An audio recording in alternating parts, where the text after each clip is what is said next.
بیت المقدس کی آزادی کے خواب سجائے ہوئے اہل فلسطینی کی داستان تقریباً ایک صدی پر پھیلی ہوئی ہے، جس سے آج ہماری نئی نسل بالکل ناواقف ہے۔ اہل فلسطین کی کہانی روشنائی سے نہیں بلکہ ان کے خون سے لکھی گئی ہے۔ فلسطین کے ہر چپے چپے پر قربانیوں کی ایسی لازوال داستانیں نقش ہیں جس سے وہاں کے باشندوں کی جرأت، ہمت، غیرت اور استقامت کا پتہ چلتا ہے۔ فلسطین کے معصوم بچے، مائیں، بہنیں، جوان اور بوڑھے سبھی جس ظلم کی چکی میں پس رہے ہیں، اس کے بارے میں اور دنیا بھر کے مسلمانوں کو بزبان حال یہی کہہ سکتے ہیں۔ امن کے شہر میں رہنے والے فلسطینیوں کا درد کیا جانے۔ اس میں کوئی شک نہیں کہ فلسطینی مسلمان اب تقریباً ایک صدی سے تکلیف اور آزمائش کی چکی میں پس رہے ہیں، اور یہ دنیا کی وہ واحد قوم ہے جو خود اپنے ہی علاقے اور اپنے وطن میں مہاجروں کی سی زندگی گزارنے پر مجبور ہے۔ لیکن یہ بھی سچ ہے کہ دنیا بھر کے مسلمانوں کے دل اہل فلسطین کے ساتھ دھڑکتے ہیں، اور وہ کسی بھی صورت اسرائیل کا غاصبانہ قبضہ تسلیم کرنے کے لیے تیار نہیں ہیں۔ فلسطین کا غم امت مسلمہ کا مشترکہ غم ہے، اور اہل فلسطین کا درد بھی سانجھا ہے، اور یہ بات روزہ روشن کی طرح عیاں ہے کہ بیت المقدس کا مسئلہ فقط اہل فلسطین کا مسئلہ نہیں بلکہ پوری ملت اسلامیہ کا مسئلہ ہے۔ لہٰذا ضرورت ہے کہ ہم اپنی نسلوں کو بیت المقدس کی تاریخ سے واقف کروائیں تاکہ ہماری نسلیں بیت المقدس کی حفاظت اور آزادی کے لیے ہمیشہ تیار رہیں۔ القدس فلسطین کا شہر اور دارالحکومت ہے۔ یہ یہودیوں، مسیحیوں اور مسلمانوں تینوں کے نزدیک مقدس ہے۔ یہاں مسلمانوں کا قبلہ اول مسجد اقصی اور گنبد خضرا واقع ہیں۔ مکہ مکرمہ سے بیت المقدس کا فاصلہ تقریباً 1300 کلومیٹر ہے۔ القدس کو یورپی زبانوں میں یروشلم کہتے ہیں۔ القدس پہاڑیوں پر آباد ہے، اور انہی میں سے ایک پہاڑی کا نام کوہ سیون ہے جس پر مسجد اقصی اور گنبد خضرا واقع ہیں۔ مسجد اقصی کے اطراف 1600 میٹر لمبی پتھر کی دیوار ہے۔ اس کے اندر 9 دروازے ہیں: باب رحمت، باب حطہ، باب فیصل، باب گواگا، باب ناظر، باب حدید، باب قطانبین، باب سلسلہ، باغ مغاربہ کے نام سے موسوم ہے۔ مسجد اقصی کی بنیاد مکہ مکرمہ کی بنیاد ڈالنے کے 40 سال بعد حضرت سیدنا آدم علیہ السلام یا ان کی اولاد میں سے کسی نے ڈالی۔ پھر اس کی تعمیر حضرت سیدنا سام بن نوح علیہ السلام کی۔ عرصہ دراز کے بعد حضرت سیدنا داؤد علیہ السلام نے بیت المقدس کی بنیاد اس مقام پر رکھی جہاں حضرت سیدنا موسیٰ علیہ السلام کا خیمہ نصب کیا گیا تھا۔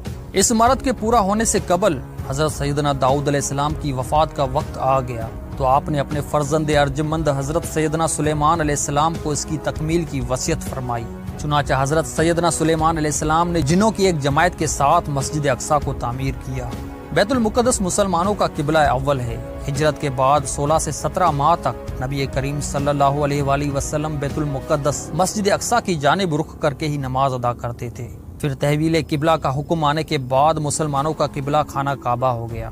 مسلمانوں کے نزدیک مسجد حرام اور مسجد نبوی کے بعد تیسرا مقدس ترین مقام مسجد اقصی ہے۔ مقامی مسلمان اسے مسجد الاقصی یا حرم قدسی شریف کہتے ہیں۔ یہ مشرقی یروشلم میں واقع ہے جس پر اسرائیل کا قبضہ ہے۔ یہ یروشلم کی سب سے بڑی مسجد ہے جس میں 5000 نمازیوں کی گنجائش ہے، جبکہ مسجد کے صحن میں بھی ہزاروں افراد نماز ادا کر سکتے ہیں۔ نبی کریم صلی اللہ علیہ وآلہ وسلم سفر معراج کے دوران مسجد حرام سے یہاں پہنچے تھے، اور بیت المقدس میں تمام انبیاء کی نماز کی امامت کرنے کے بعد براق کے ذریعے 7 آسمانوں کے سفر پر روانہ ہوئے۔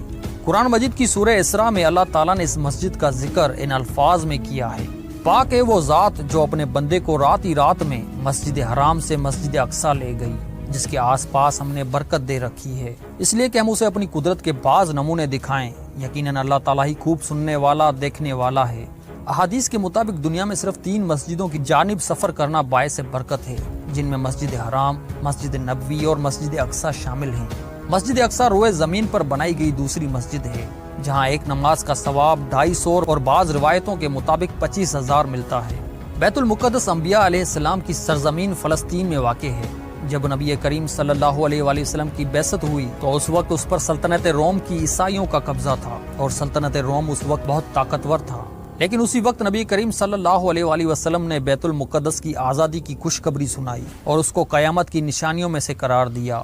حضرت سیدنا عمر فاروق رضی اللہ تعالیٰ عنہ نے اپنے دور خلافت 1600 ہجری میں سن 236 میں بیت المقدس کو یہود و نصاری کے ہاتھوں سے آزاد کرایا تھا۔ اس دور میں بہت سے صحابہ نے تبلیغ اسلام اور اشاعت دین کی خاطر بیت المقدس میں اقامت اختیار کی۔